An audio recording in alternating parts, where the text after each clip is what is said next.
This 3DS powers on. The screen works. The power light comes on. But nothing responds.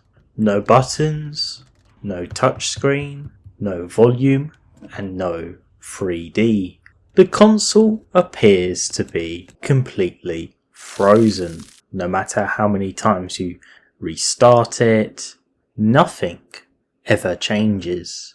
This is not a software problem. This isn't a crash. This is hardware failure. Let me open it up and explain to you. This is the 3DS motherboard. On this tiny PCB is everything required for a 3DS to function, such as the CPU, RAM, NAND, and an assortment of different connectors. But I want to focus on this chip right here. It's a very small chip, as you could see. This chip is called the Texas Instruments PH416A. And this chip has a very important purpose. This is called an I/O expander.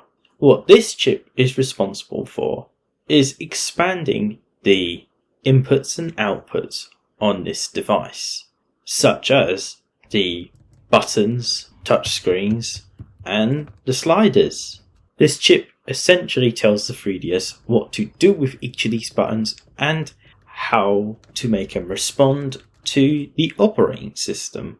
And if this chip were to fail, none of the buttons would work, just like we are seeing earlier. And some of you might be looking at this little chip and wondering, well, what's so broken about it? It's not damaged, it's not on fire. This is what they call a BGA chip, also known as a ball grid array, where under this chip there are tiny little solder balls. And if one of these solder balls become disconnected, the chip will no longer function. But some of you may be yelling at your screen, well, why don't you just reflow it? And that may very well work. It could also not work, and the chip could be completely fried. Some of you might say, replace the chip, but there's nowhere that sells them anymore. Texas Instruments never made it available for repairers to buy. I could take this chip from another motherboard, but I have no idea if that chip is faulty.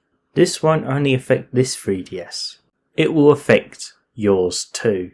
All solder will eventually crack from the constant heating up and cooling down from the electricity flowing through the chip. What can I do to stop this? The reality is, there isn't much you can really do.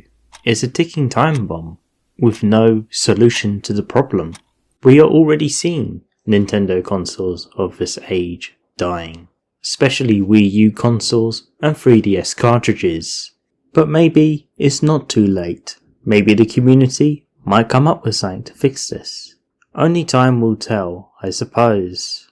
Thanks for watching, and I'll see you in the next video.